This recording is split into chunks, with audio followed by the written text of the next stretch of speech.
introduce us to what he's going to cover today as an extension of that. And generally should look like more of the strategic, tactical, a bit more risk management oriented issues, and also focusing on some future outlook of cybersecurity generally and also in public sectors. So with that, I want to introduce Michael. I think he will do full intro of himself as he gets into the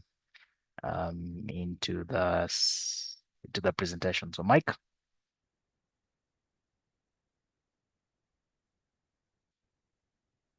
Michael, can you hear us? Yes, I can hear you.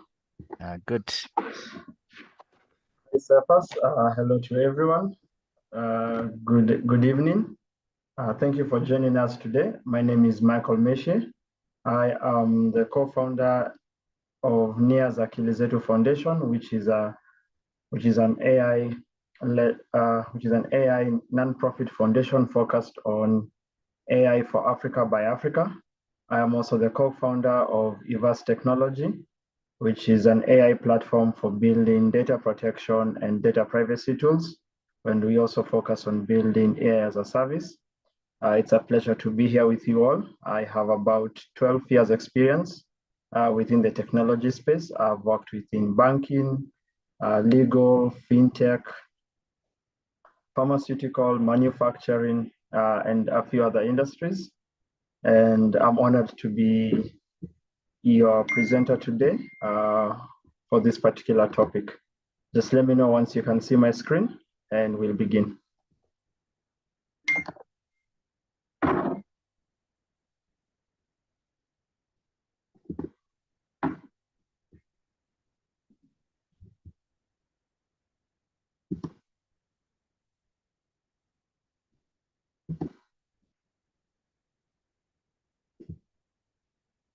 Is my screen visible?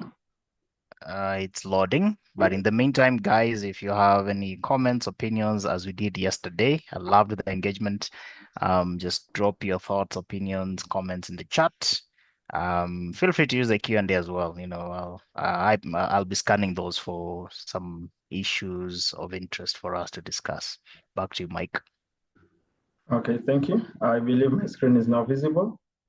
So today we're going to cover risk assessment and risk management, as well as some emerging trends within cybersecurity that are being driven by emerging technologies such as artificial intelligence, blockchain, and cloud computing.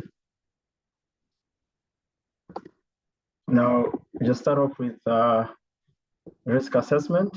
And so we're looking at risk assessment, obviously within the public sector or within any sector. It basically involves evaluating vulnerabilities and identifying the potential impact of cyber threats on critical government operations. This process enables agencies to create proactive measures to protect against cyber threats. So risk assessment is, in a simpler form, is just being aware of the threats that are out there and which ones are likely to have an impact on you. As Seth has mentioned yesterday, he walked you through a bunch of potential threats such as malware, phishing attacks, business email compromises, ransomware. So now this is now coming up with how you're able to evaluate those threats and existing vulnerabilities that you may have in your system so that you can perform a risk assessment. And then after that, how do you manage that risk? So later on, we'll also look at how do you build a risk appetite and how do you handle risk management over time and how it matures. Now, in the risk assessment and management process, has 4 simple stages, which can be broken down into some more detail. But the first stage is obviously identify and classify your assets. Before Sorry to jump in, Mike, yes. but there are a few guys who are indicating that they can't see your presentation. So would you probably just do a reshare? Try it again, see if it works. Alternatively, in case you're sharing the office window only, you might probably want to do a full screen. Sometimes Windows just mess things around. All right, let me stop sharing and reshare, then you can let me know. Good.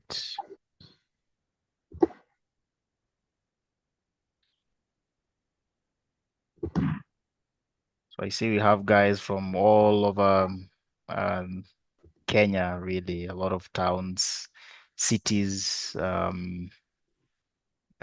across different government departments and county and national. So karibuni sana again. Great to see this diversity. Back to you, Mike. We can see your screen. I hope everyone can see your screen. In case you can't, just probably let us know in the chat. And if there's anything you can do on our side, we'll do. Thank you, Mike. All right, so it's visible? Yes, it is. I believe it should be. Okay, great. So we start off when it comes to risk assessment and management. The first thing is to identify your assets. So this involves cataloging all your critical assets, both your physical and non-physical.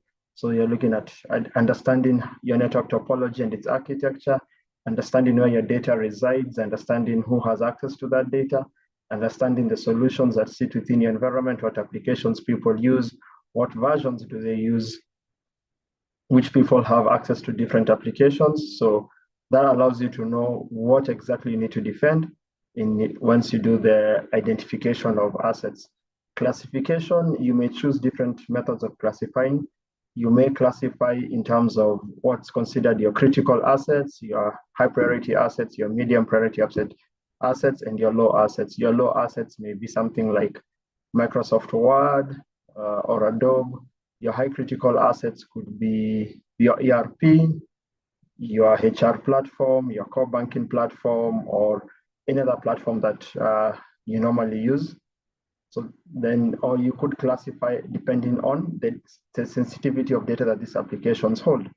You may classify your print server as critical because it sits on a flat network and every device has access to it. Meaning if an attack starts at your print server, it could easily propagate across your entire network. So there are different ways to look at it, but then you decide based off of your own risk policies that you adopt as an organization, institution, or as an agency, and also based off of what you've identified. The next step is to assess vulnerabilities. This is to conduct scans such as penetration tests to find out what weaknesses exist within your network or within your now identified assets. So this could be unpatched solutions. Maybe you're running an old OS version. It could be on Windows 7, not 10 or 11. And now you probably need to patch that. Apologies. You could also be looking to find issues around other people whose passwords are not strong enough, are there weak credentials, are there unsecured endpoints, are there default passwords that have still been left, whether that's on your network devices, your firewalls, or your databases. Then after that, after the assessment of the vulnerabilities, the next thing you do obviously is an impact analysis. Now, an impact analysis would be carried out at this point as you're doing your impact analysis, you're also now discovering your risk appetite. So within the impact analysis, you're looking to quantify the impact of a vulnerability once it becomes a breach onto a specific asset. So you may say, for example, you have a firewall, a Cisco firewall that you've not upgraded in 10 years, it's not received any patches. If an attacker was to gain access to it or to bring it down, what would be the impact of that security breach? And so you would end up with the high impact, low impact, medium, or critical as an example, but you could always build it for yourself. So in these cases, when it comes to impact analysis, it's different for different organizations because you're looking at things such as financial damages, operational damages, reputational damages. So you'd find most companies or most institutions within the impact analysis tend to have the financial impact in terms of what could we lose by these services being down. in terms of revenue or in terms of replacing the devices or trying to recover the devices or paying for the ransom. And then there's the non-financial impact. What does this mean for our reputation in case our customers or the people we serve discover that, oh, we had a breach and now their data has been exposed? Obviously, there's a trust issue that flows with that. And so that also, you also use that to classify. And I'll also share a brief example of towards the end of how some of these things are implemented within an organization. I'll share a few screen grabs. Next up, what we do is now risk prioritization, which is now deciding which risks in terms of their likelihood and their potential impact. And in this case, you're saying if this risk is more likely to happen and its impact is very large, then it's a risk that you need to bring under control. You need to manage that risk. If the risk is less likely to occur, maybe it's likely to occur once every 3 years, and its impact could be 10 minutes of downtime, then that's a risk that's could classify as low within your assessment, and try just to find a way to not let it grow beyond that. So there are some tools that you could use for risk assessment. A common one is FAIR, which is a fact analysis of information risk. This particular one focuses on information security, but you could use this assessment tool and expand it to cover other items within your technology landscape, your entire architecture. And you could also find alternative tools on the internet. Next, we have security policies and compliance. Now, when doing risk management, as I earlier mentioned, sometimes these risks and how they're classified is as a response to the security policies you have as an organization. So security policies are your formalized rules and guidelines that the organization uses for its technology and operations, where it's used to prevent misuse, abuse, and to ensure that everything is kept to a particular standard. Common policies that we see and that have an impact towards risk management, a few examples: incident response policy. This is basically what happens when a threat occurs, which is part of your risk management in terms of how do you respond to a risk from the moment it's been detected until the point you have a resolution. Access control policy. So which users or which people within your organization have access to which assets, which you had previously determined, assets which you were previously identifying in the phase where we were doing the identification of assets. So how many users have access to the database? What are some of the powers or the rights that they have to make changes within their database? How many have access to a HR system? How many have physical access to where the servers are? How many have access to critical information, sensitive information, top secret information? How many have access to maybe the firewalls? How many have access that would treat them as a risk, where they are considered a key man risk, where you may have one individual within maybe your IT department who has access to all the systems. They are a network administrator, system administrator, application administrator, database administrator, firewall administrator, and more. So without that access control policy to separate all those rights for individuals, you do obviously risk that you end up with a key man risk. You have your data handling policy. How is data handled within your organization? Attacks onto organizations are about money and data. Data because they would want to extort you if it's a ransomware attack.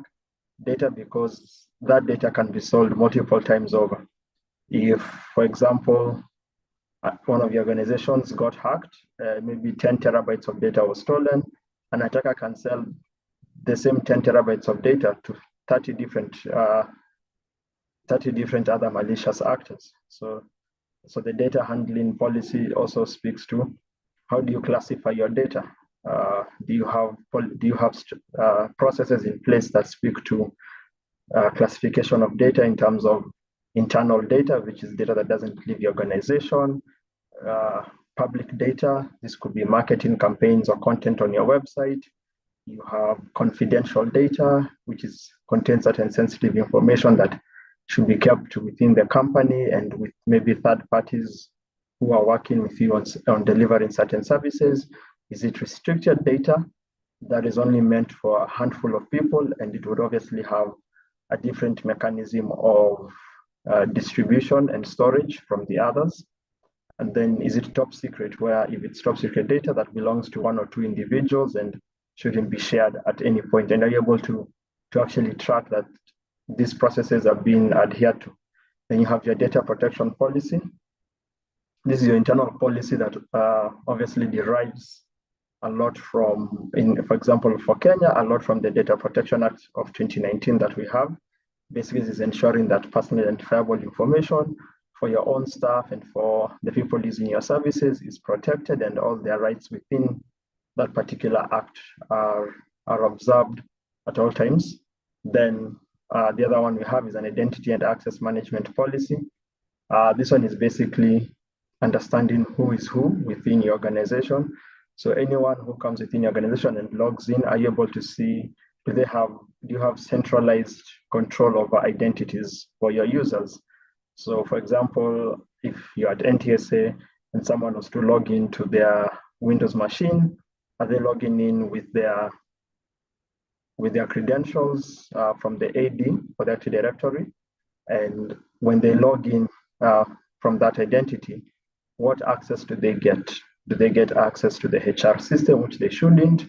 Or maybe they get access to the backend if they're a developer and the like. So this is where you centrally control the identities and the permissions of access that people have within your organization. This allows you to control who has access to what, and to ensure that if an identity needs to be dropped, you can easily do it from a single central point without having to have a long checklist of delete from this system, delete from this system, delete from this system, which if a user could easily miss, then creates a vulnerability where there's an orphaned identity that malicious actors who have now access to your system through maybe some ransomware or a DDoS attack or another form of infiltration can now leverage these orphaned credentials to exfiltrate data, to commit transactions, to alter your database,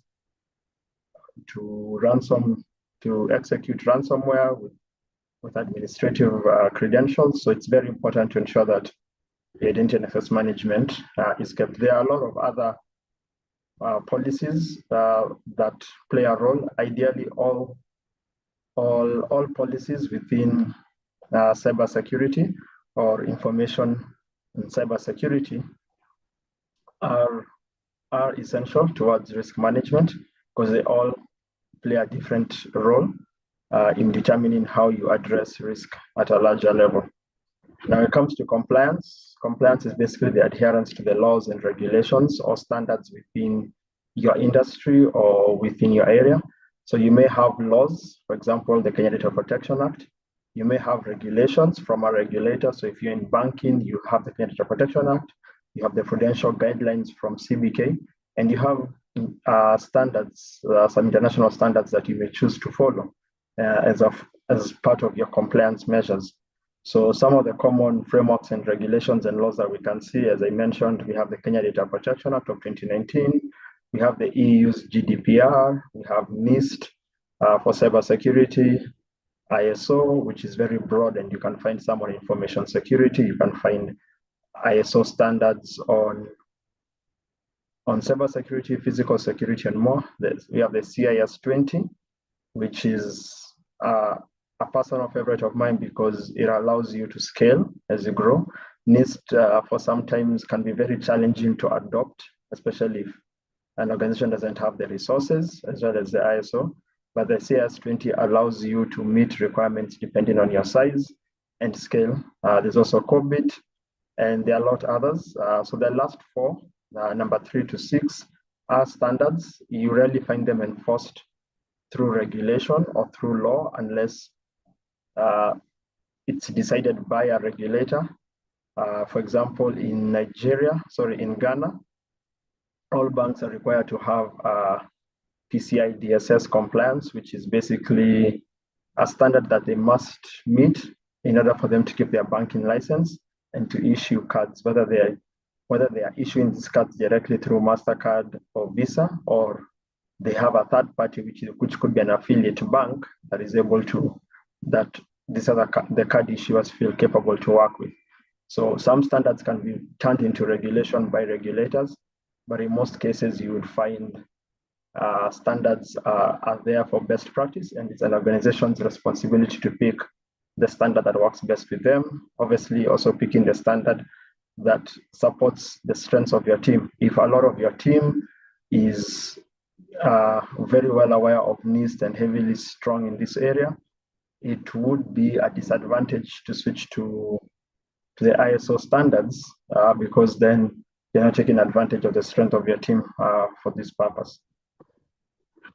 Now, disaster recovery.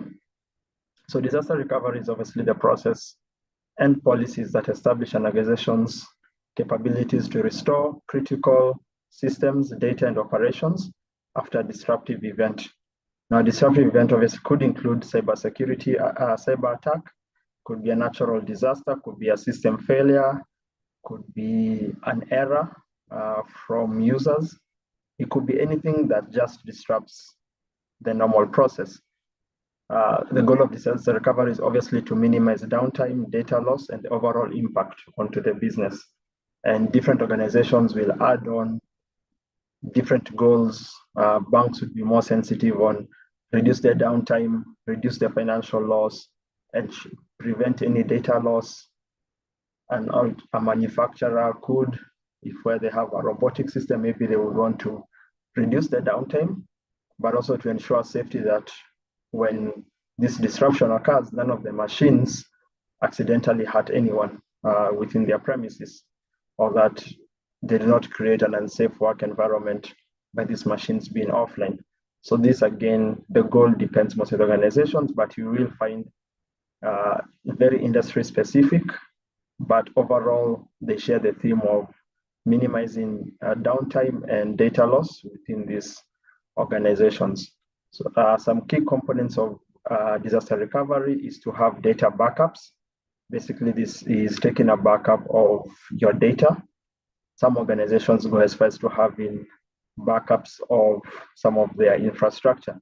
So you'll find an institution will buy 2 firewalls, one to put in their primary data center, one to put in their backup, and even maybe a third firewall just in case the physical one has an issue. The physical firewall has a physical issue that would then mean they just need to replace the 2. You have recovery planning. So this is the process of how you handle the downtime based on the disruptive event. Each disruptive event would have would call for a different reaction. So within recovery planning, you have obviously not just from a technical perspective of how you address it, but you have other operational activities such as creating a response team that's supposed to deal with how do we address this issue, how do we communicate this issue, which stakeholders are we communicating to, what's the chain of command during this crisis, how do we de-escalate the crisis, how do we get the crisis under control. The other item we have is testing and updating. Disaster recovery is usually a very tedious process to implement. Usually it's easy to write it down on paper. It's a lot harder to implement. And the one thing that becomes even harder is the frequency of testing and updating your disaster recovery, because you need to have drills, a similar way that within your organizations, you have fire drills, for example, and everyone has to leave the building. You need to have disaster recovery drills. This is the testing component. This has to happen depending now again on your organization's policies and the standards you've set. Are you going to do this annually, twice a year, or every quarter, or every 3 months if you have the capacity? Because remember, you are simulating a disaster that has occurred, and you won't simulate at 5 p.m. after hours, and you won't simulate 6 a.m. before work starts. You have to simulate within your working environment, and then you need to see how do people respond. Then, of course, measuring that against what's in the policy, and then doing any updates which are required. The updates during the testing phase, you may find what you put on paper has too many steps and is inconveniencing how you would minimize your downtime. So then you need to update your policies around disaster recovery so that they can effectively match what people did in practice, which could have been better. So those three components are mainly the key components for your disaster recovery: documentation, process, testing, and updating. Incident response, as earlier speaking on, where within your disaster recovery team, within your disaster recovery, you have an incident response team. So incident response is a structured approach to managing and addressing the security incidents that have occurred. And then an incident response team is the team that's tasked with that responsibility. You'll find most organizations have a very lean team for the incident response team, where the incident response team is responsible for data breaches, malware, unauthorized access, or any other form of security incident that occurs. Some large organizations can split this, where they have specific response teams for different types of security incidences, and they're able to leverage now the existing skills of their staff to ensure that they get the best out of it. So this one again depends on the organization, but the goal of incident response is to ensure that there is a guided structure on how to deal with these threats. So you're not at any given moment always just trying to see what works next and what works best. So when it comes to incident response, we have a few key phases that occur. There's obviously the preparation. This is, you develop your plan, you define your roles, and you train your staff for the response, which is what we were speaking to earlier.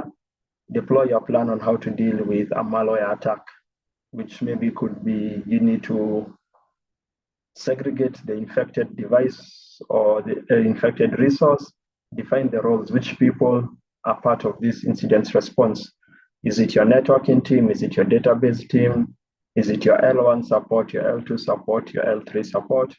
And then training your staff after you've documented it. You need to train your own people on their roles and their responsibilities during these security incidences.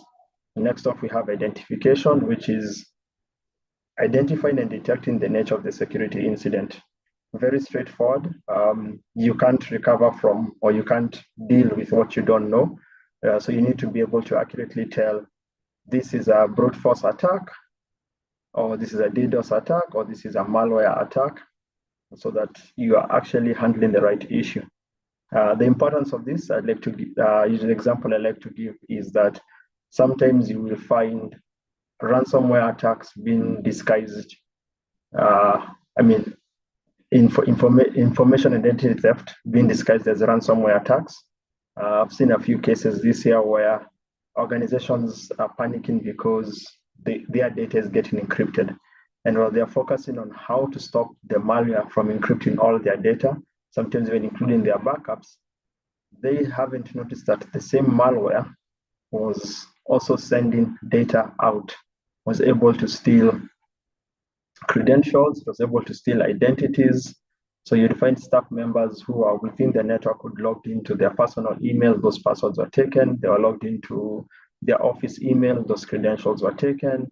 Credentials used to access different devices that were stored on device and were stored poorly, those were taken. So if you're able to identify the right security threat, then you're able to act on it with the right response. Then we have containment, which is basically isolating the threat so that you reduce further damage. So this could be, as we mentioned earlier, isolate the system. If it's a device, if it's an application, maybe you want to remove its access to the network so that you can examine it. Then you have eradication and recovery. In eradication and recovery, we're looking at remove the threat from the system, which is eradication. So eradication could take multiple forms. If it's a malware, it's actually having the files removed.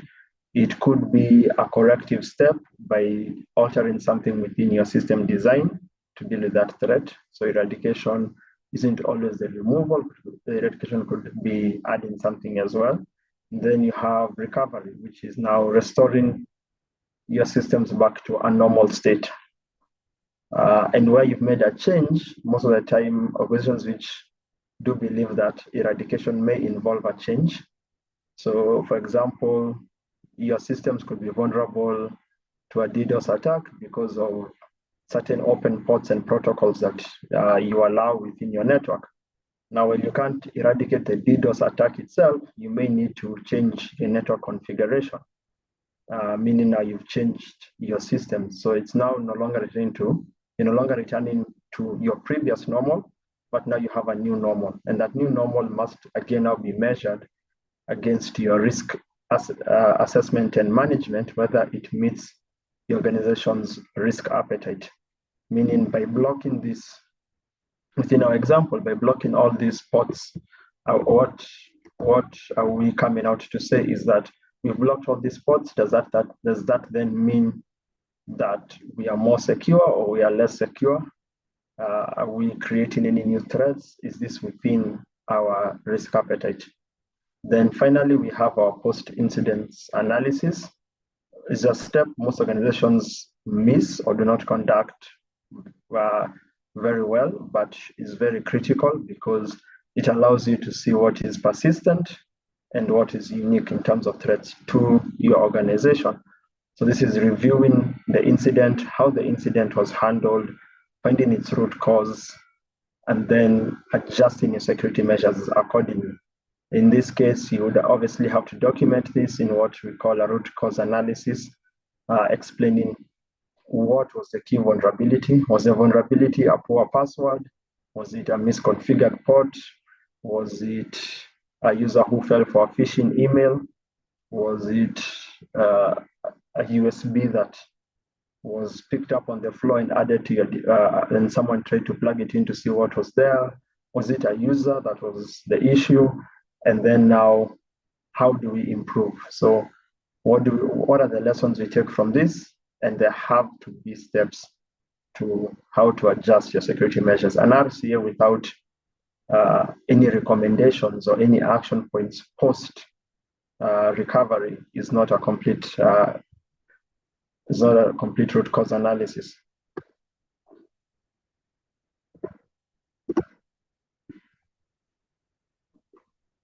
So now we're going to look at cybersecurity awareness and training.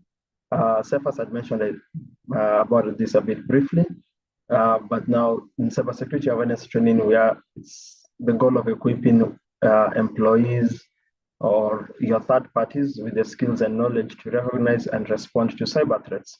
For example, this particular training, especially when Cephas yesterday was speaking to the types of threats and what a DDoS looks like, what a ransomware looks like, giving you the skills to figure out how to recognize them. Today in risk management, we're looking at how do you respond to them.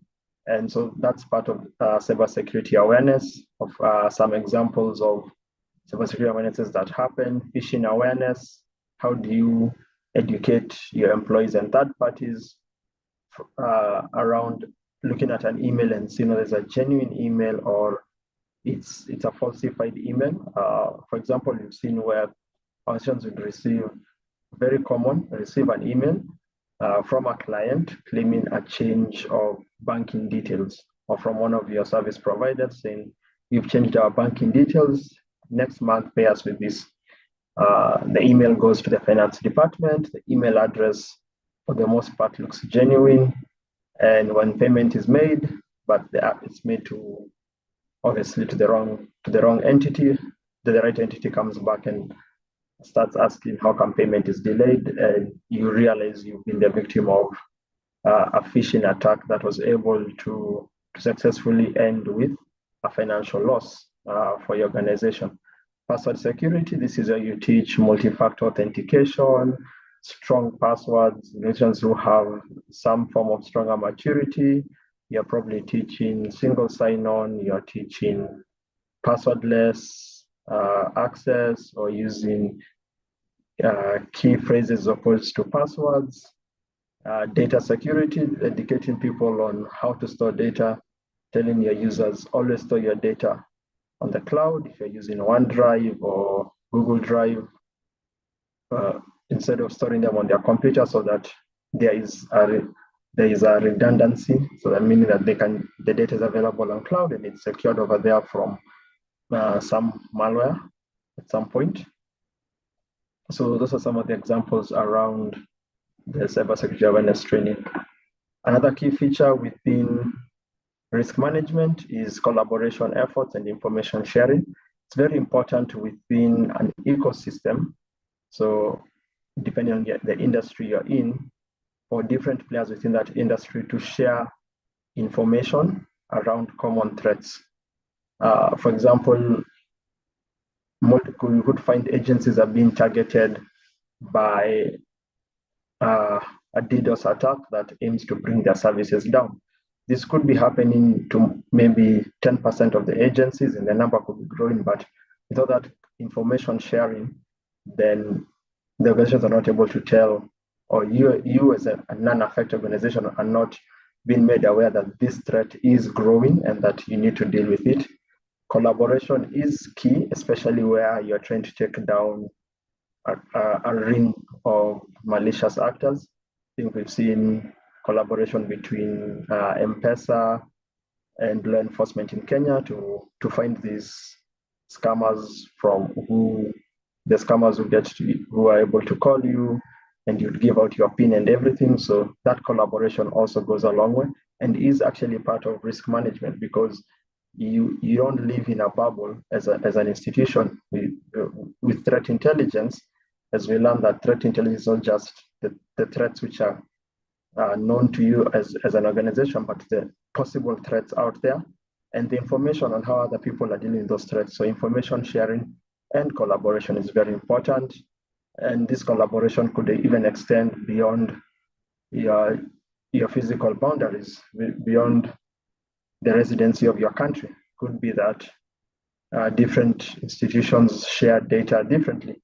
For example, you may find the EU governments, the governments within the EU share some of their cybersecurity reports amongst each other so that they can help strengthen the EU's cyber resilience and ensure that they are able to manage any of these threats that come.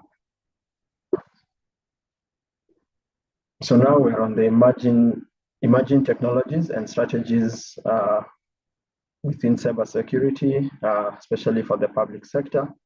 I think the most common one, before we get to AI being the most known one, a key one within cybersecurity over the last few years has been zero trust. Zero trust is basically, it's within its core principle, is what we've highlighted in bold: never trust, always verify, which basically means anything new, anything old, anything that wants to do something within your network, within your organization, within your architecture, is first by default never trusted until it can prove it is who it is. So for example, you arrive at work in the morning, you get onto your computer has no access to anything because by default it's not trusted until, well, the IP address may be known or the MAC address, it's never trusted until some verification is done. That verification could be you as the end user committing to a username or password or some form of security check.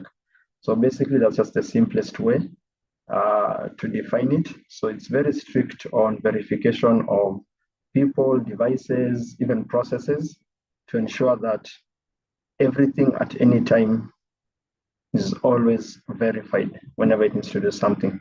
Now, zero trust architecture isn't something like traditional firewalls or anti-malware solutions or your intrusion detection systems. It's not something that you buy as a single thing from one vendor. It consists of, and that's why it has the name architecture, it consists of multiple layers of security that then give you this level of zero trust. And some of the key components include internet access management, which sits at the very top because you can see within its core principle is never trust, always verify. So for you to actually achieve zero trust, a zero trust architecture, you obviously must have robust identity and access management controls, excuse me, device and trust management. This is key, especially because you're not just focused on the end users, you're focused on devices. If a laptop comes into your network with an IP address that is familiar, but a MAC address that's not familiar, don't trust, verify. If it's a resource within your network, someone has downloaded Adobe onto their device when they went with it at home, they've come to the network, Adobe is trying to connect to the internet. By default, even if it is a safe application, it's not trusted, it must be verified, that must have been installed by obviously someone who has the right credentials, and it has to verify that. Microsegmentation, this is very important, especially when it comes to network structures. You could easily do this by setting up VLANs, your virtual LAN, virtual local area networks. So as to segregate different places, you may want to segregate based on the work that goes on, or so you may segregate by department, you may segregate by physical space. So you segregate ground floor, first floor, second floor, and so on. We have least privilege access. This is one very important one. I personally feel it also sits quite high. And this is basically ensuring that every user within your organization only has the privileges or the rights within any given system that allows them to perform the tasks assigned to them. And if they have any single right that is not required, that should be removed immediately. Basically means you only get access to what you need to complete your tasks and nothing more. Continuous monitoring and threat detection, because zero trust is an architecture which can change over time. You must have the capabilities to monitor how you set it up to ensure that you're constantly monitoring it. Threat detection, you must now have your traditional tools, your endpoint security, your intrusion detection systems, all of that needs also to be in place. Data security, ensuring obviously that your data is encrypted, whether at rest or in transit. Application security, have your applications gone through VAPTs to ensure that they are strong, that they have no backdoors. Policy-based access control. For example, if you have a database administrator, you don't need to go assign them rights on 10 different applications.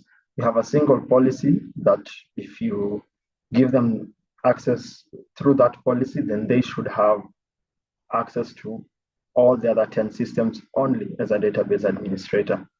And those are the key components of zero trust. And also, it's also I think it's also important to mention, zero trust is more of a journey than traditional previous solutions, which you would buy, implement, and then see the impact.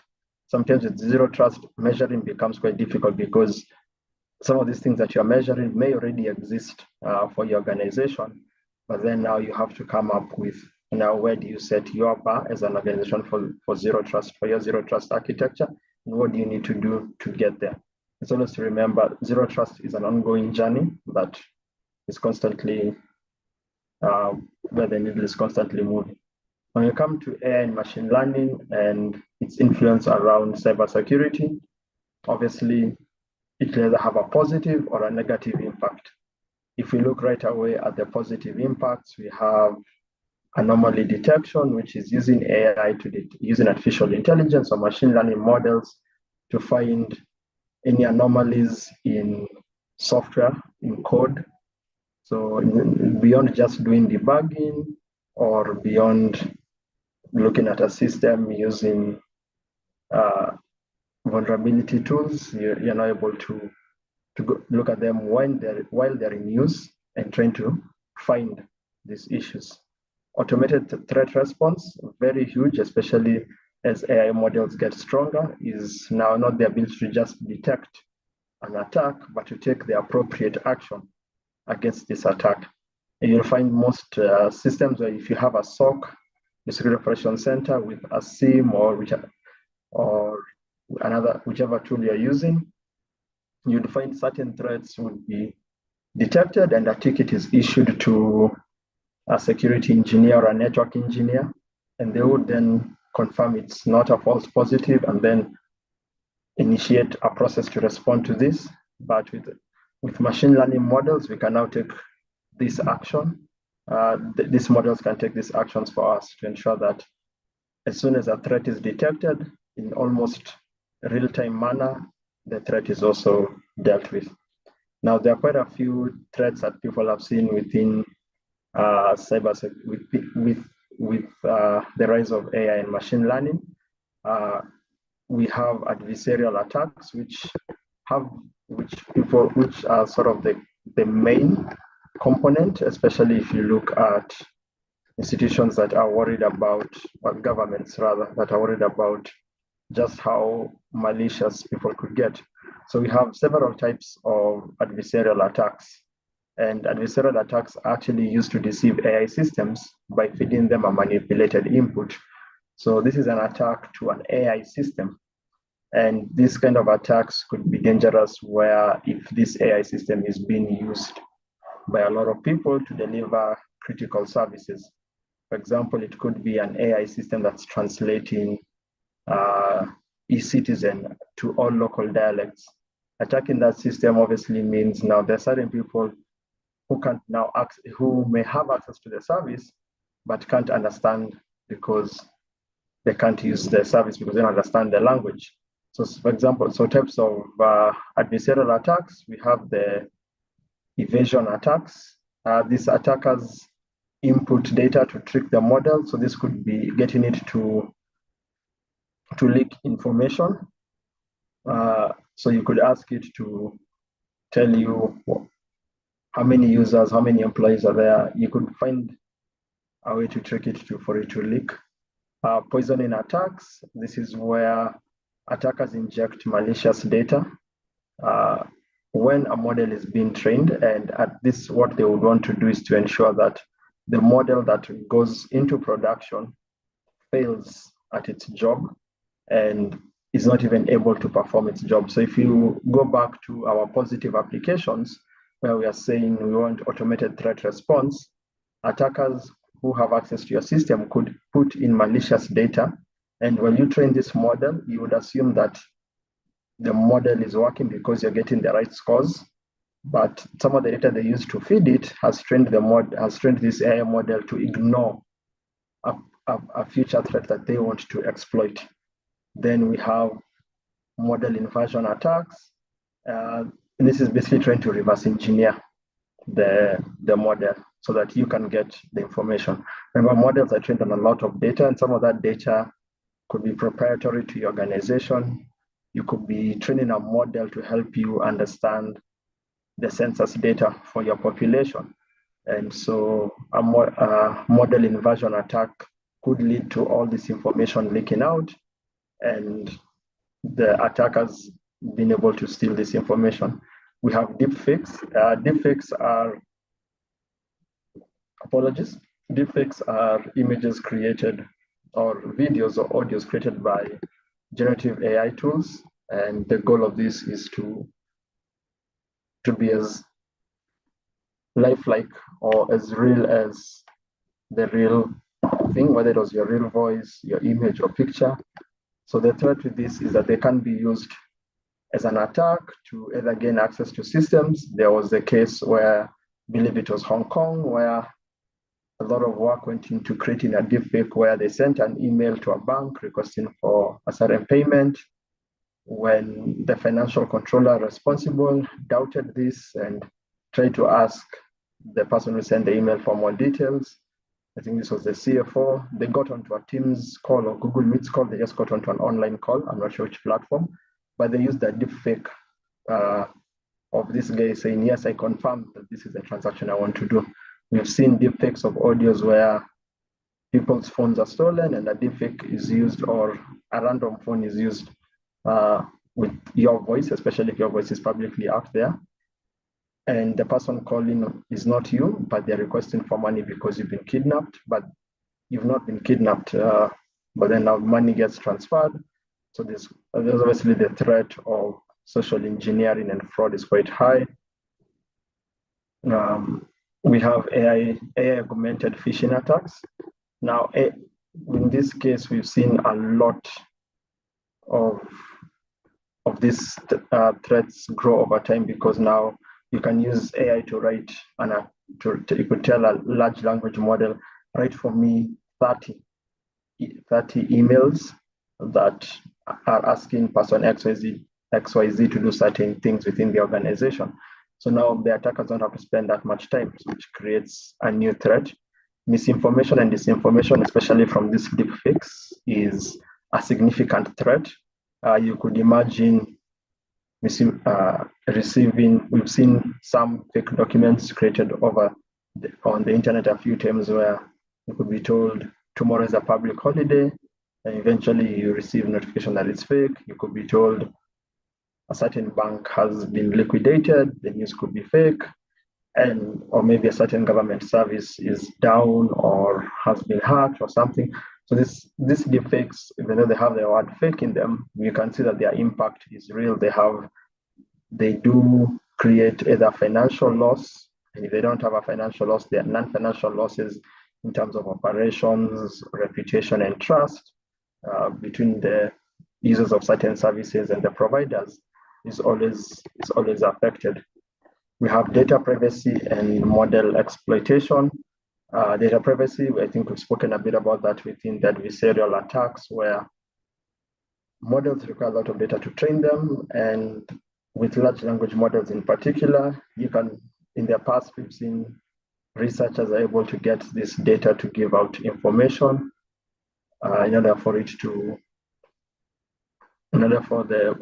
them to have some intellectual property that's not theirs. We have obviously automated vulnerability discovery and exploitation, which is the exact opposite of all the positives we had. We had automated threat response.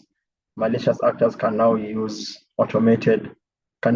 AI to do scans to discover opportunities where they can exploit. So the anomaly detection that you could use AI for is the same one that an attacker would use to find the vulnerabilities and how to exploit them.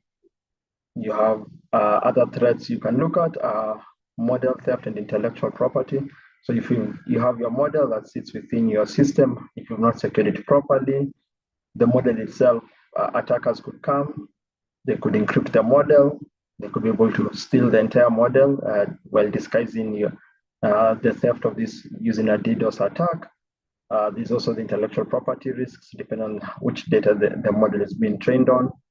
Other smaller threats, well, not smaller, but significant threats, but not directly towards artificial intelligence, as we have bias and discrimination within AI models, which creates some challenges which are not cybersecurity driven, but especially for public sector, could lead to a lot of issues where AI models are not giving equal service to all people because there could be a bias to discriminate against certain groups. So that's just something to watch out for. Lastly, which is one of the things which is feared a lot around AI, is its automated malware and AI-driven cyber weapons. The EU, for example, they have the European Union AI Act, which came out, I believe, last year.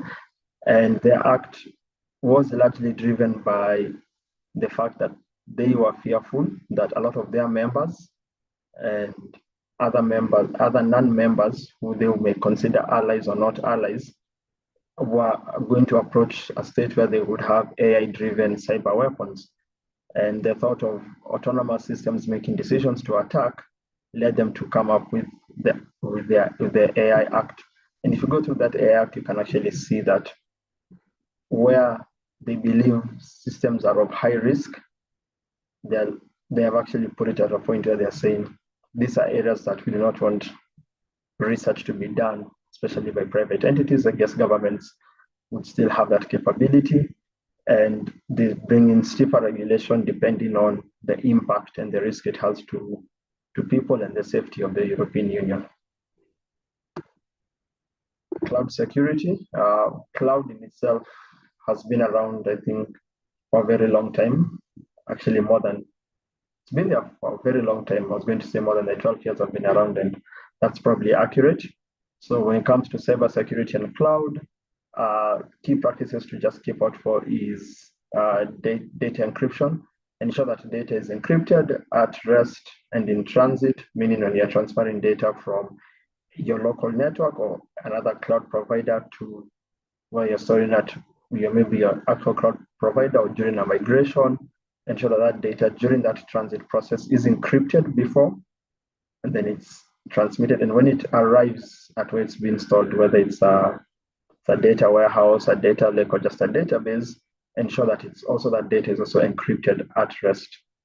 And obviously using strong encryption protocols,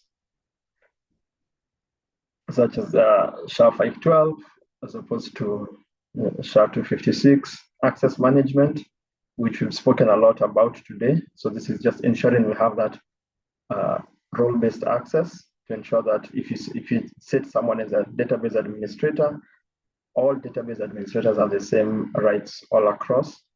So you won't have one database administrator who can access data which they are unauthorized to access, and even to individuals access to certain who can get to see top secret data, who gets to see data that's not top secret. Blockchain, a great use case for blockchain within cybersecurity, within just general area is data integrity. So within cybersecurity, we have the three triads of confidentiality, the CIA, confidentiality, integrity, and availability.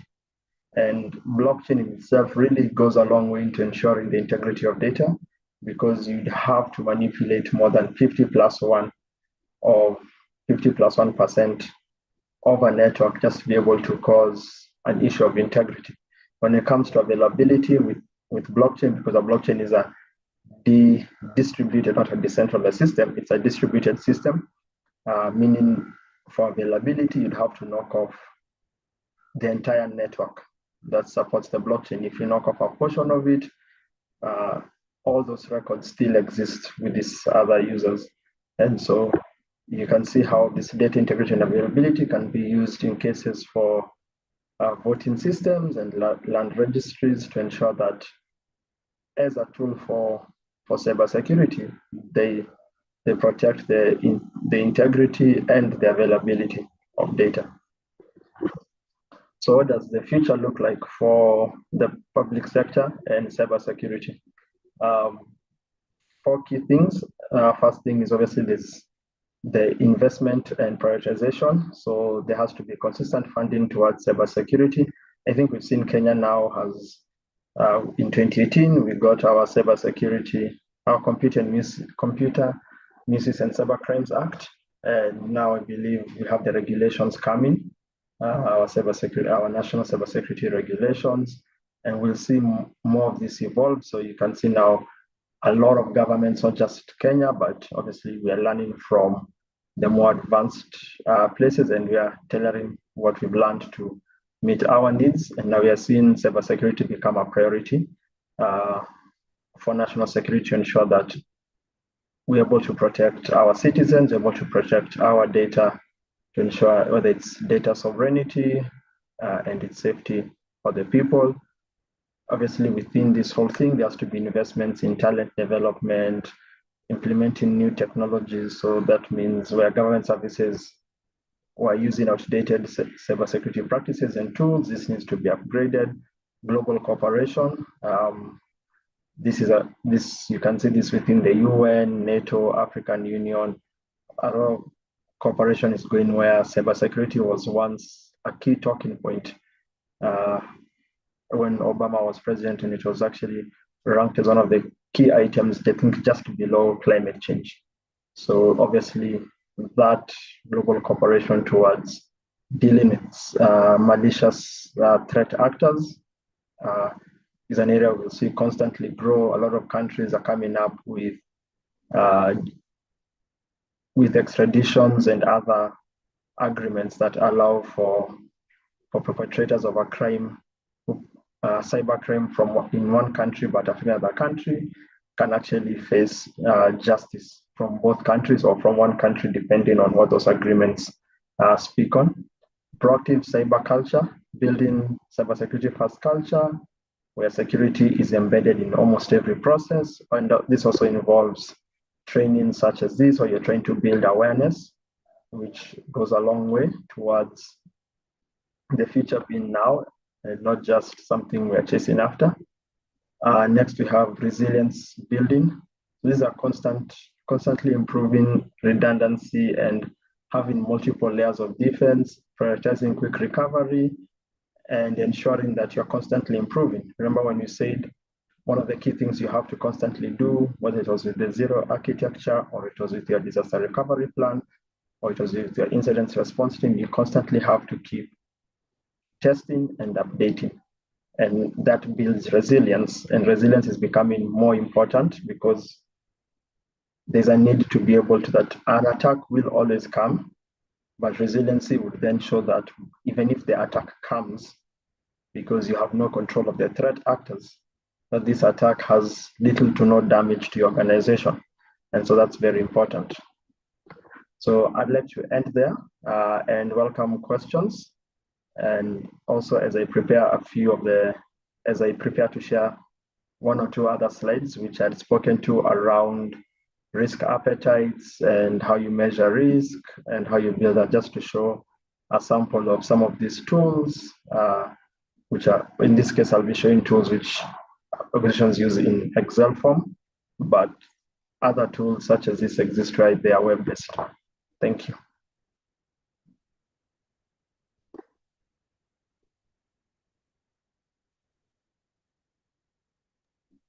Okay, Mike. I think let me leave this. Okay, fine. Wow, not sure how to do this, but there are a bunch of questions that are sort of scattered in the chat. But you can start with the Q&A. I have responded to some, but just look at the answered questions. I think one or two might be of interest. Okay. Just feel free to respond as I try to get a few from the chat. All right, sure. So Jamin is asking, can conventional risk management frameworks be used to identify and mitigate AI systems, especially where AI systems are becoming more autonomous? So no, conventional risk management frameworks would not work all that well against AI systems. That's why even we've discussed how AI is creating new threats, meaning these threats might be out of scope of your risk management framework, meaning you have to revise it to get an. I can see Cephas, your answer was also spot on. Jane,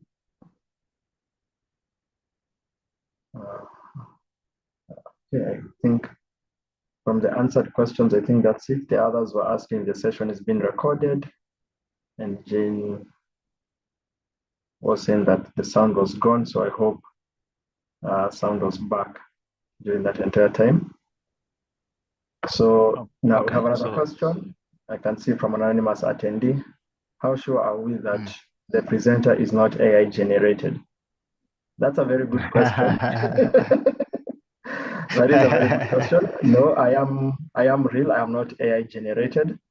I do, however, have an AI generated digital twin of myself that can attend meetings, both video and audio, and actually respond to them in real time. If any of you would like to look at that tool, it's called Hygen, Heygen. It takes about 5 minutes to give it a video of yourself and an audio file, and it will generate you talking about from head to about waist, about your waist, and your hands will move. The lip syncing is done really well, and the responses for it to give fetched from ChatGPT. So I'm not AI generated, but there is an AI version of me somewhere if it's needed.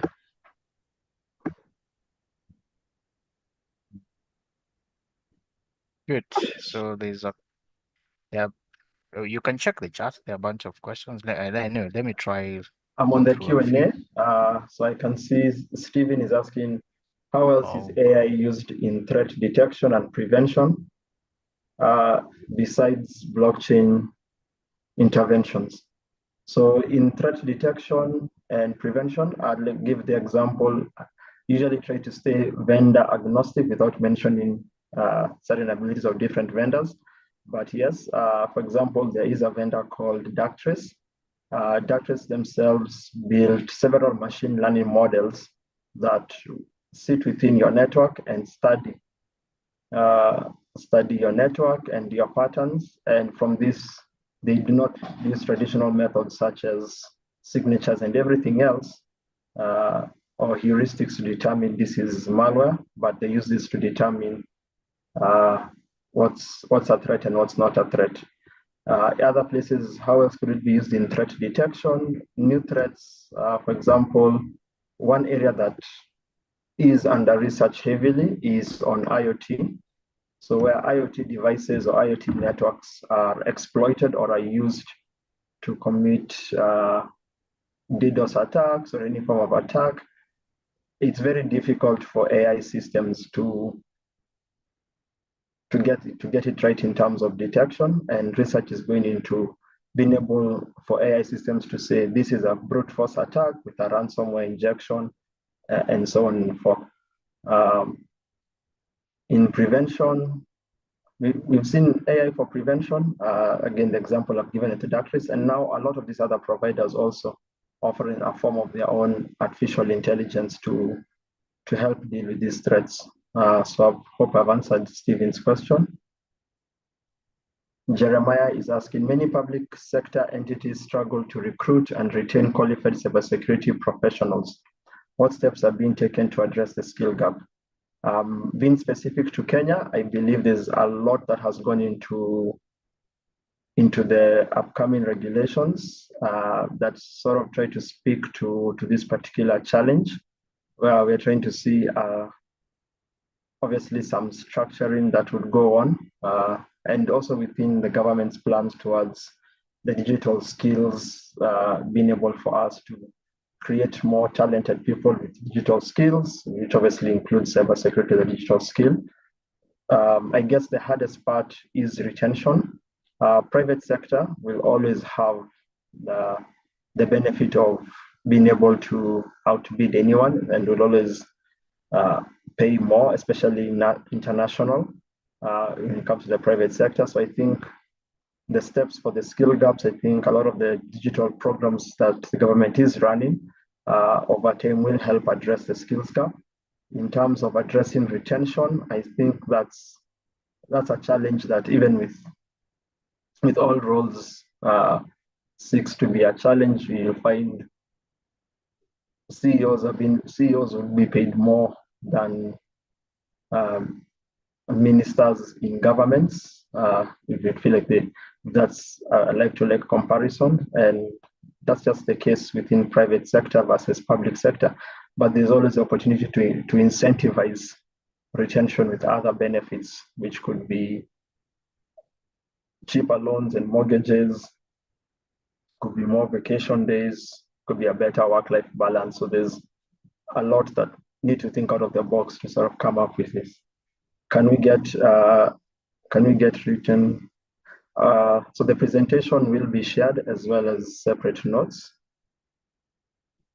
Then we have another question, quite a few more questions.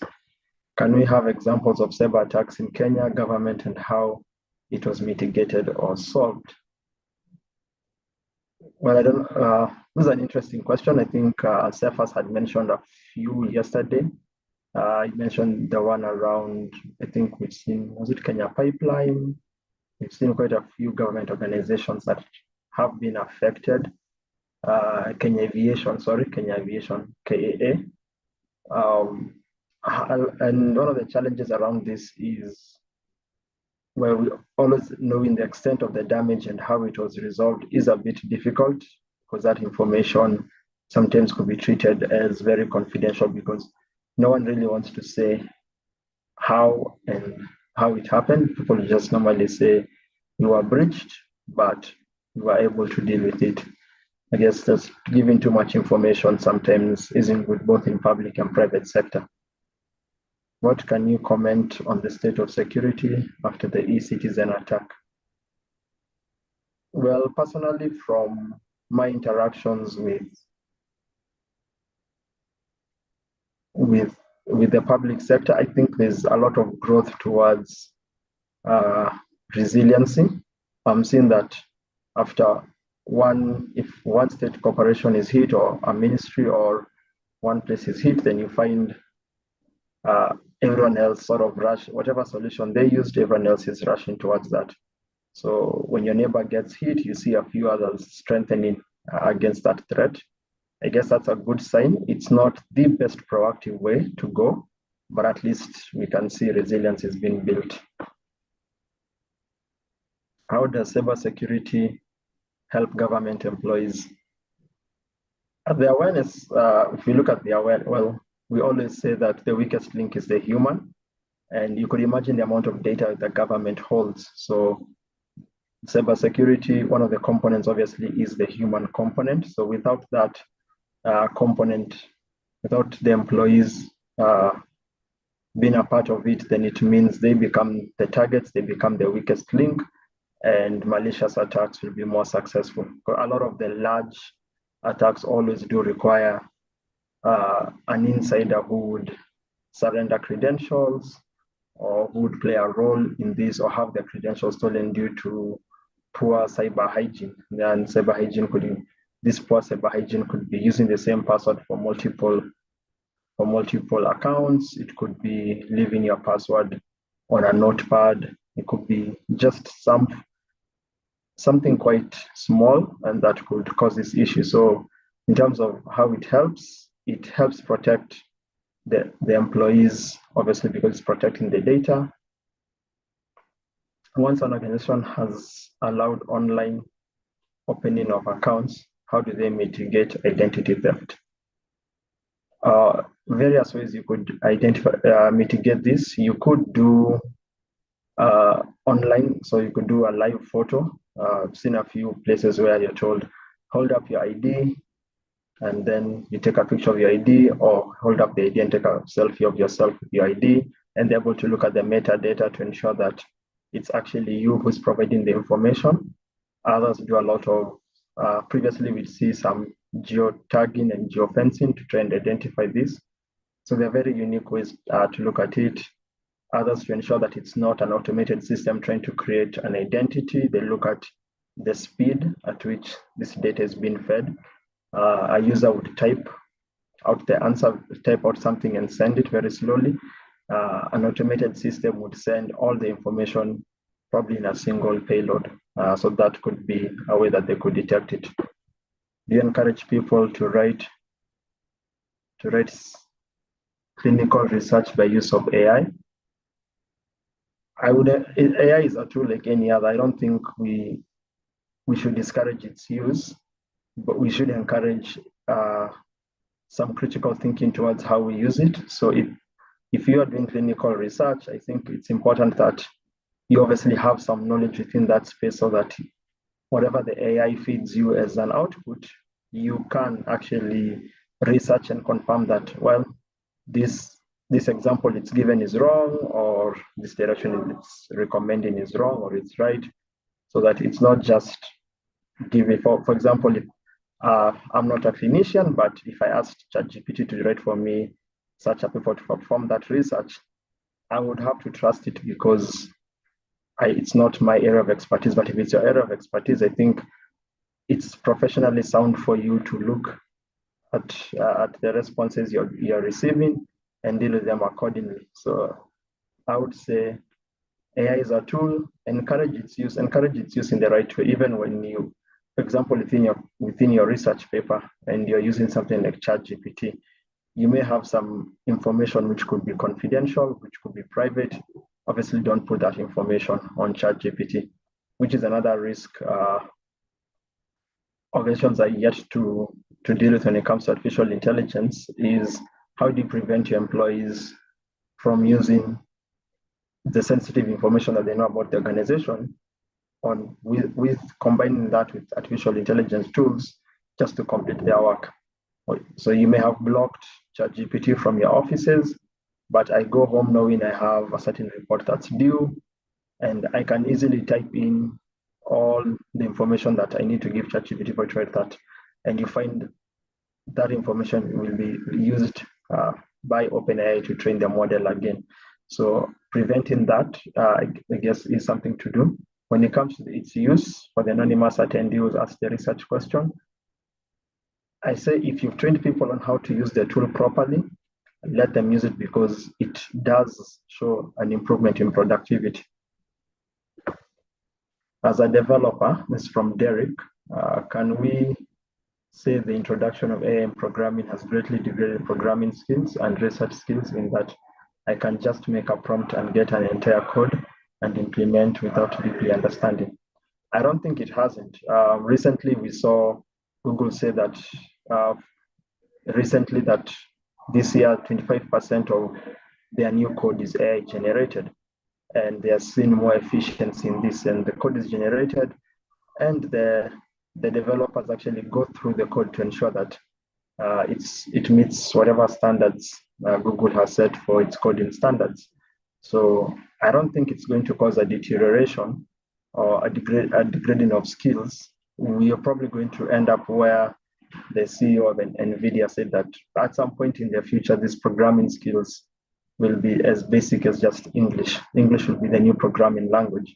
And if English becomes a programming language, I don't think it will be fair for developers who had to do Python, Java, and others to say that there has been some degradation of programming languages. It's just an evolution. But I think, again, as with all outputs from these generative AI tools, always counter check, always verify, always don't just copy paste. What happens when a company loses its confidentiality regarding client information? I think as per our Data Protection Act, I think you must obviously report this to the Office of Data Protection Commissioner. I think you need to take steps to inform your clients that their information has been lost, and you could take measures through third parties in an attempt to recover the data. There are companies which offer services to scan the internet and other areas across the internet, both the public internet and the dark web, to see if your data comes up and if it does, have that data deleted or destroyed or keep it off the internet. So there are measures that can be taken. Obviously, always take the measures as they're presented to you by law first. Requesting for tomorrow's program. I believe this will be provided later on. Let Cephas and the rest of the team address that question later on. How can I identify and avoid phishing attacks? The small signs towards phishing attacks. One is clearly an urgency. Most phishing attacks require you to do something urgently. You want something, claim within the next 1 hour. You want a trip to Mombasa. Click here. Click here to be the first of 20 people to access a 1-year subscription to Netflix for free. Those are some of the telltale signs. There's also spelling issues. You'll find in the past, because AI was not being predominantly used, you will find a lot of spelling issues, which was one way of telling. The other one is you need to look at the email. Most of the times you'll see a display name or when you receive an email. But if you look at the email address, it could be different. So the display name could read Michael, but the email address could be a series of characters to a temporary mailbox that has been used to launch this campaign of phishing attacks. So those are some of the key signs to tell. An interesting fact to note that even that AI is helping to write more phishing campaigns, and that number of phishing campaigns overall globally has increased. Comparing the effectiveness of AI-generated phishing campaigns versus human-driven phishing campaigns, the human-driven ones are still more successful, and this is down to the fact that at the time of that research, and I think still now, AI doesn't have that much agency to autonomously do more research around who it's targeting. So it will be given a set fixed of data and it will use that, while an individual may spend a lot of time reading, researching, trying to find you on multiple social media platforms and other platforms, and then actually decide I'll send him his one trip to Amboseli as opposed to a Netflix subscription because they may have seen you, may not have an interest with TV entertainment. Olivia, kindly recap on the blockchain for data integrity. All right, so what we're looking at blockchain as a tool for data integrity. And with blockchains, a blockchain obviously is a distributed system, a decentralized system. It's a distributed system. So blockchains, which are distributed systems where each node has a copy of the ledger. In this case, you can think of the ledger as the data that's in place. And we look at integrity. Data integrity means that the data that the data state has not been changed. So what does that mean? It means if my phone number was a certain phone number, malicious actors have not corrupted that data or they've not changed that. So if you try to attempt a change on a blockchain, on a chain that has on a block that's already been written, you'd have to change in some, depending on the type of blockchain, whether it's using prime numbers or whatever algorithm it's using to solve that algorithm to write the next chain, to write the next block, you'd have to change, in some cases, 50% plus one, which means you have to change more than half of the nodes at the same time so as to effectively change the integrity of this data.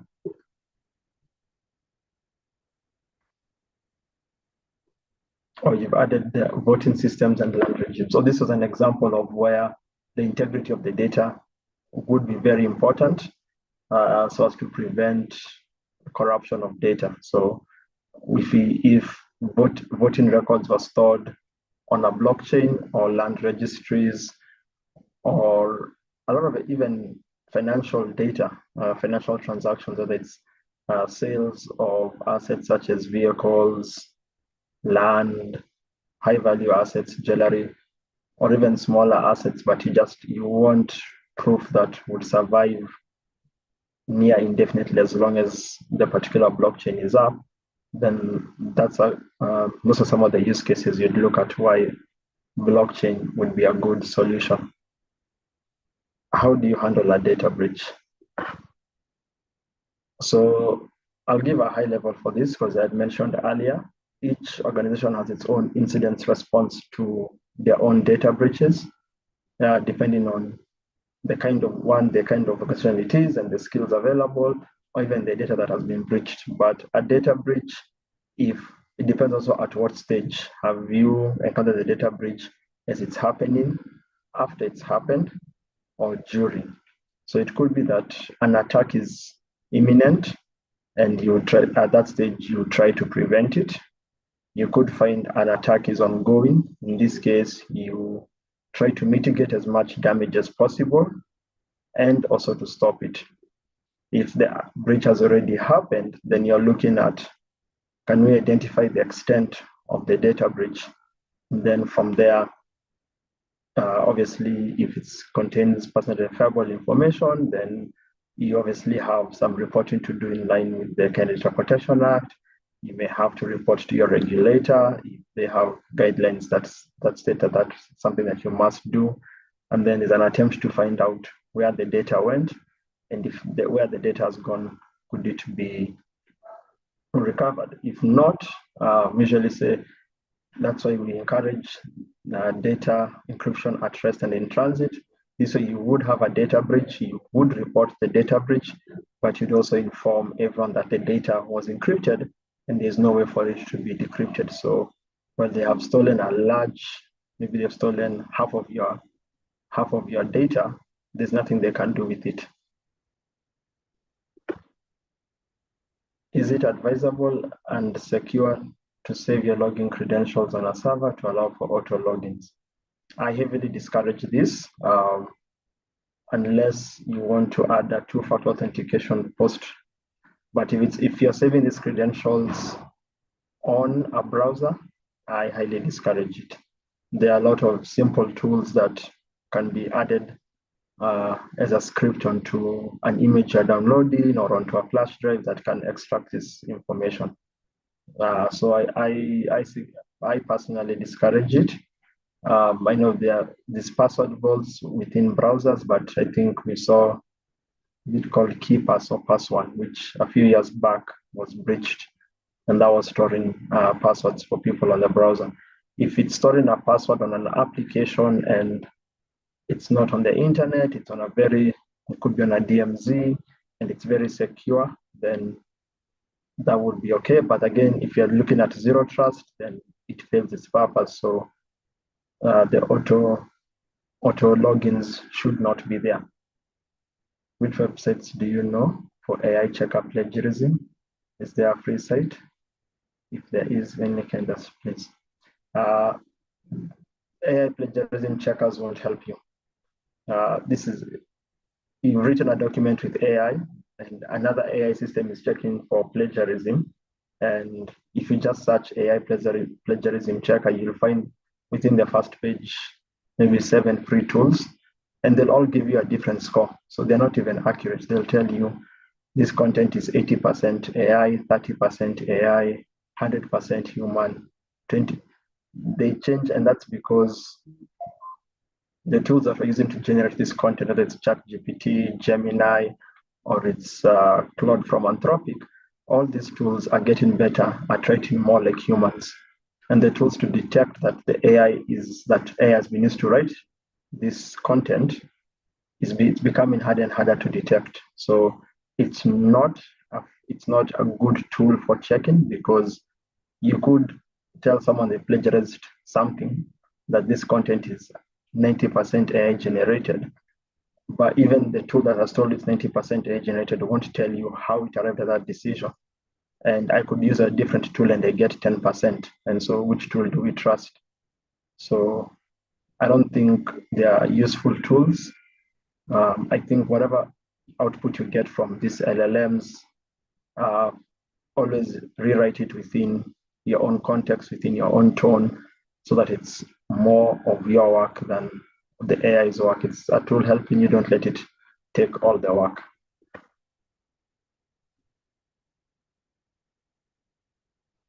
Jeremiah, I'll provide my email address. It was at the end of the slides, but I'll have the Capabuil team share it. Most of the users on next up to Hassan, most of the users on online services use the same password for different online accounts. How secure is it? Very, very much not secure. Once your password has been compromised, then they can use it to access all other accounts. Recently, as of mid-September, there was a new variant for a ransomware that also performed identity theft. And when it was being studied, they noted that they had built such autonomous agents next to this malware to the extent where if it gained access to your email, because you're already logged in at that time, it was able to then access every other account that's associated to your email, quickly change the password. If it found a stored password, it would even use that stored password, sort of trying to do a forgot password and reset through some automated process. So it's probably one of the worst practices using the same password. You're better off having a series of passwords, using passwordless authentication, whether that's using an OTP or a dongle or something else. Felix, how does encryption work? The best way to explain how encryption works at a very low level, think of your name, for example, Felix, and we need to encrypt it so that no one knows that it's Felix. So we could change one of the very old encryption method is we represent each letter with a number. And then we have now what is Felix. And on the other side, who's receiving this also has this table that shows them what each number represents as a letter, and they're able to then translate that back. So that's the gist in the simplest form of encryption. But there are a lot of more complex encryption methods that use algorithms to, for example, you can find your name could be encrypted into a 256 long bit of characters, meaning the name Felix encrypted could have 256 characters, and even changing maybe the E or the I to an uppercase can affect the entire output of that encryption to be completely different. In terms of how it works between systems that are exchanging, we have things called private keys and public keys. And so the two systems that are talking share this a similar public key, and they each have a private key for purposes of encrypting and decrypting that data. So when that data is exchanged between the two systems, they have an ability to decrypt to read it, and then encrypt to read it and share it on to the next party. So that communication continues between the two of them. Next, from another Felix, do you have any concept about these guys who con people in WhatsApp using someone's credentials? How do they manage that? How can we stop them? It's basically social engineering. With social engineering, I think it's what needs to be done to stop social engineering is a lot of awareness trainings and improving critical thinking. All of these people take advantage of one. They're able to tell you your WhatsApp needs to be updated, or you need to do this on WhatsApp for something to happen or the service disappears. So they prey on your fear, and they prey on the fact that you may not spend a lot of time thinking about this. So stopping them is just having that ability to question why would this service provider or someone contact me with this kind of instructions. Usually, and they need these things done in some form of urgency most of the time. So that's a dead giveaway. Stopping them could be just report and ignore. I know a lot of platforms have the ability to report a number or an account and block it, and you could report them for spamming, phishing, attempted fraud, scams. You can give them the reason why you're doing this. Will there be a certificate after the course? I'll leave the Capabuil team to respond to that one. What security measures are in place to protect data? Data in itself, the first and strongest way to protect data is encryption at rest and in transit. This ensures that even if someone bypasses all other levels of protection, that whatever they get their hands on, they can't work with. Next, yes, on firewalls, you can use firewalls to prevent unauthorized access. So if there's traffic that you don't trust, that could be stopped. Intrusion detection to find malicious behavior within your network. That also works, but encryption is the strongest and the best way to protect your data. Given that there are a lot of legacy systems in public sector that maybe cannot be upgraded, how can one ensure they remain secure, even with the evolving technology and the evolving threats? This is a very good question. So with legacy systems, it goes back to your risk appetite. So what I would recommend is figure out which are these legacy systems, what vulnerabilities exist within these systems. Is there something you can layer on top of these systems to make them more secure, to remove the risk from critical to maybe a medium? So you may find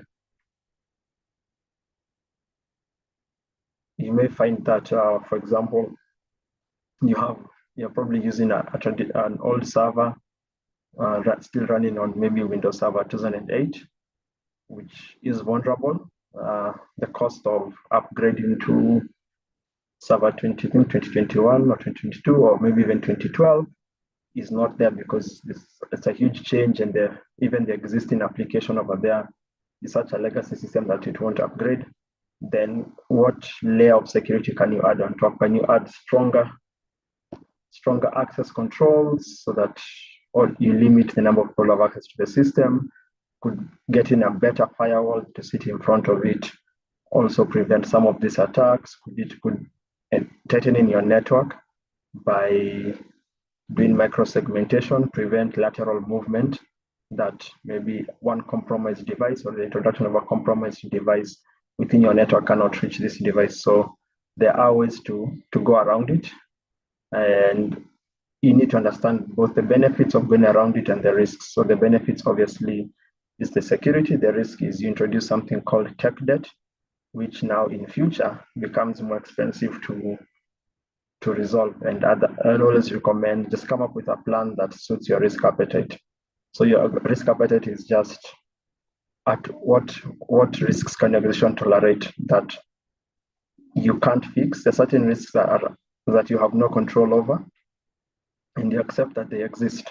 And this could be a risk that organization must take and say, we'll accept the risk or we won't accept the risk.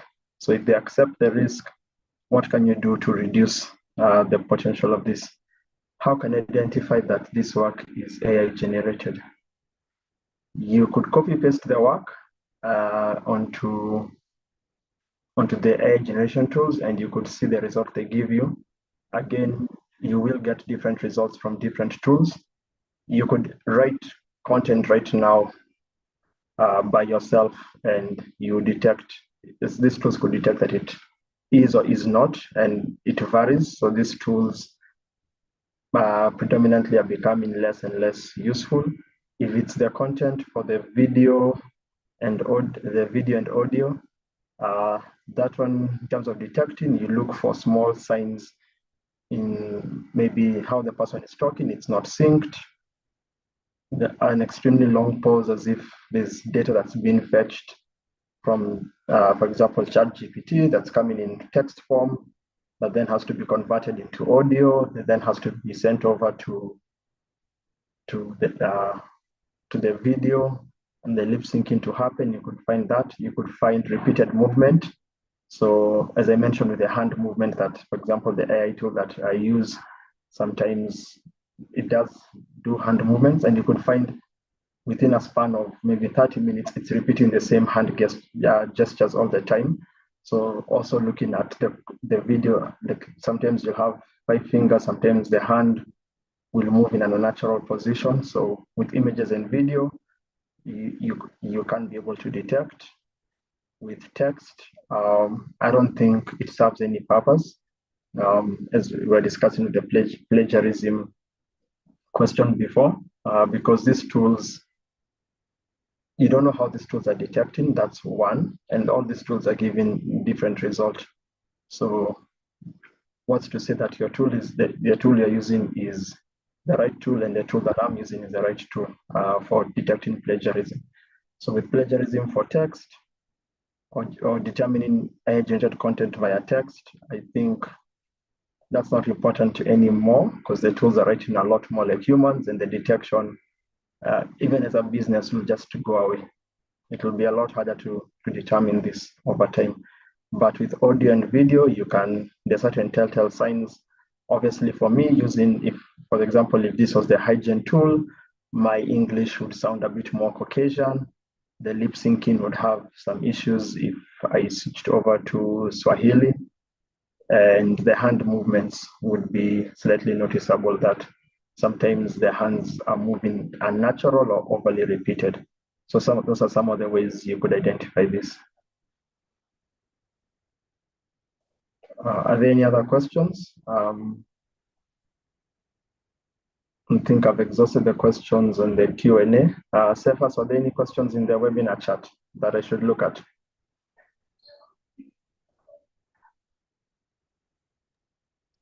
I think a bunch of them have been copied in the Q&A. Okay. Let me see. Can you hear me? Yes, I can hear you. So there's one from Mamos that says some people have been siphoning money from innocent citizens through scams, suspicious links. Do you have any policy to mitigate the vice? Do you have any?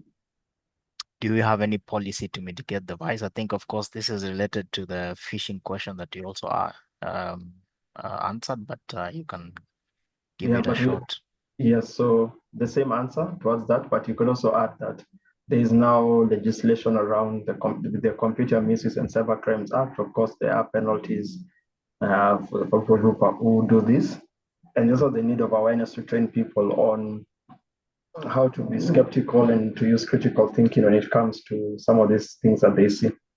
And you're being told you are a lucky winner for being Safaricom customer for more than 5 years, and that you need to first deposit 20,000 to activate something, as in that just sounds suspicious. So just helping people understand that. Also, a lot of these people that try to scam have a need of urgency, as previously said. So if the request is has a sense of urgency, then I always believe that you should take it with a grain of salt and proceed with caution.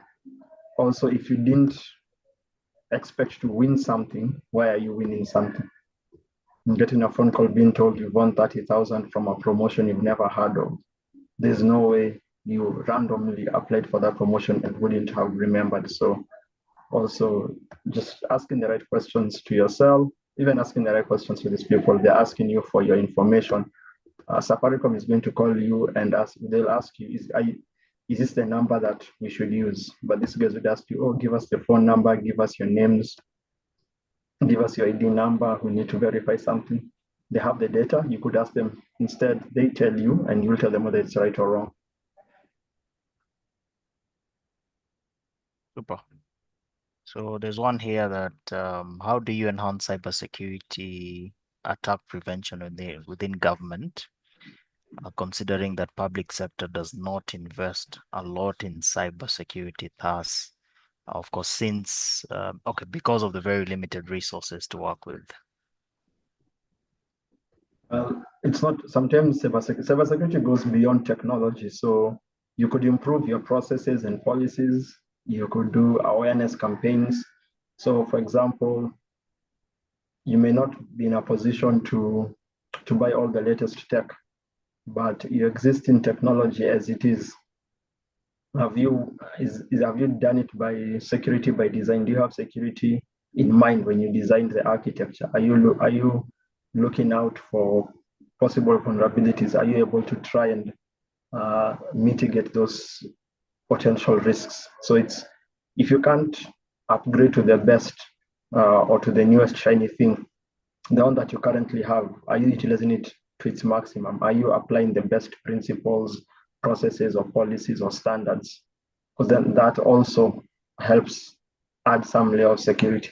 Then now you can measure this new achieved level versus maybe what you would consider your industry target that you want to achieve, and then come up with a plan to get towards that. Someone is asking what is the difference between a malware and a virus? So viruses are, malware is a whole family of malicious software, which includes viruses. Viruses are specific malicious software that's meant to cause a disruption in systems. So think of, I remember Cephas' example of WannaCry. WannaCry is a malware, but it's not a virus. So all viruses are malware, but not all malware are viruses. Because malware Yeah, I doesn't mean, just do a disruption of systems. They could be trying to steal information. They could be trying to encrypt information. And malware, some malware, but next is almost becoming most malware, becoming polymorphic, and viruses didn't have that capability. And by polymorphic, what we mean is when it's being scanned, it's able to change its signature so that it's detected as something different or something harmless. absolutely. Okay, I think two last ones here is how do we manage the higher AI negative implications versus the positive impact? How do we manage? How do we manage the negative AI application Okay. vis-a-vis the smaller or lesser positive application of AI? I mean, The most, there are more negatives to AI use than positives. So how do you bridge the gap? well, I don't think there's, okay, I think because I mentioned two, and on the other side, I mentioned maybe eight. It may look that way, but generally speaking, the the good applications of AI are quite a lot, and the bad applications are quite a lot. It depends on, remember, AI is a tool.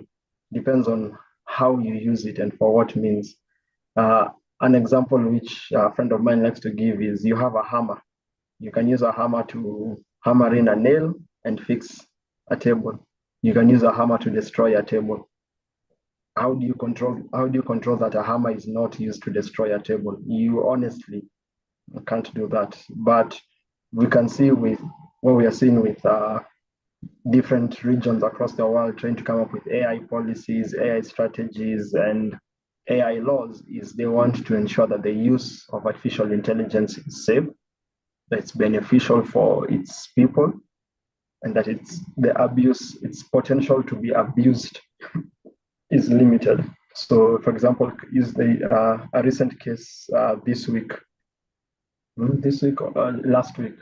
where the EU, no, sorry, Britain became the first country to jail someone for creating deepfakes using people's images. So they were able to discover a man who was being sent images of people, or both old people and young people, and he was using AI tools to generate content for pedophilia, and they were able to arrest him, and they were then able to charge him. And one of the things that comes out of those things is it sets a precedence on how such cases should be handled. And given, for example, the EU Act and everything else, regulations could come or policies could come around where the tools that were being used could be told or could be made in a way that they do not create such content. So there are things that can be done in terms of enforcement that could help reduce abuse. But again, it's a tool.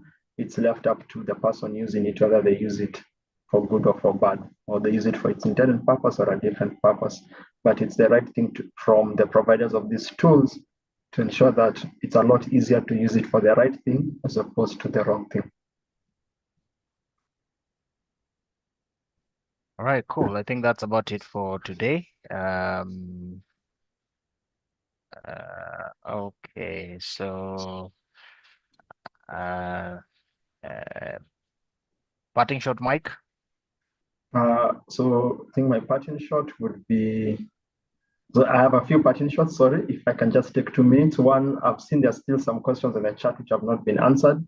I'll try and see if these questions have been captured by the Capabuil team, and if we can be able to respond to them either via email back to the various attendees. So I do hope that would be possible for those who put in their questions.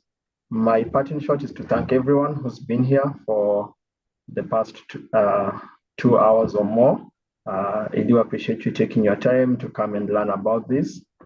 And now on the subject matter itself around cybersecurity, remember it's a growing area, and it's an area that you can learn that, and when you learn within this space, obviously it does help you be more cyber aware and more cyber hygienic, and this also translates to your organization. So I would say keep your appetite for learning around cybersecurity. One thing that I would say, if you do notice something, always speak out. I think one of the fears that most people have after doing certain campaigns for cybersecurity awareness is they don't want to be the person who clicked on the phishing link after they were just taught not to click on a phishing link.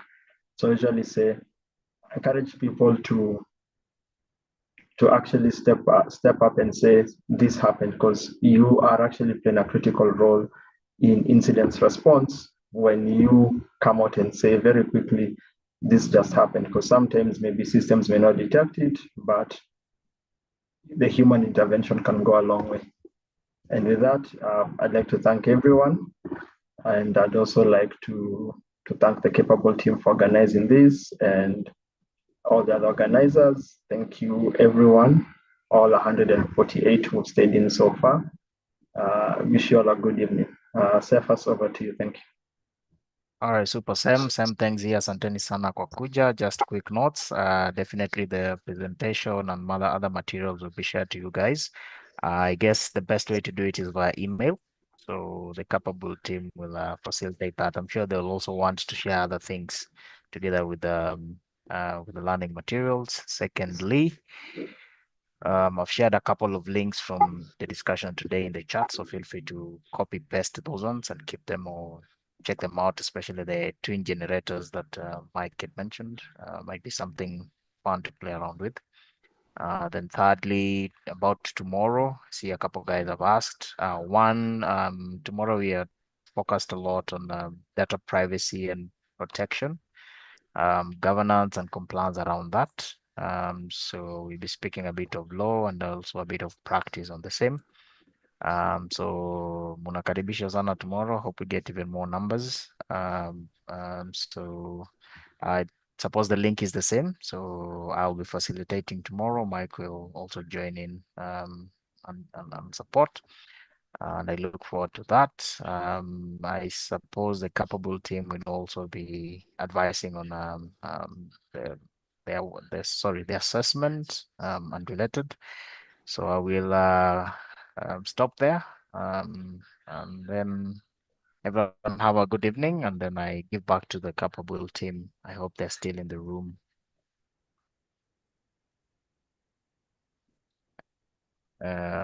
Samuel, Simon, anyone Capable? Hello, good evening. Good. Hope I'm audible. Hope I'm Yes, audible. you are. Yeah.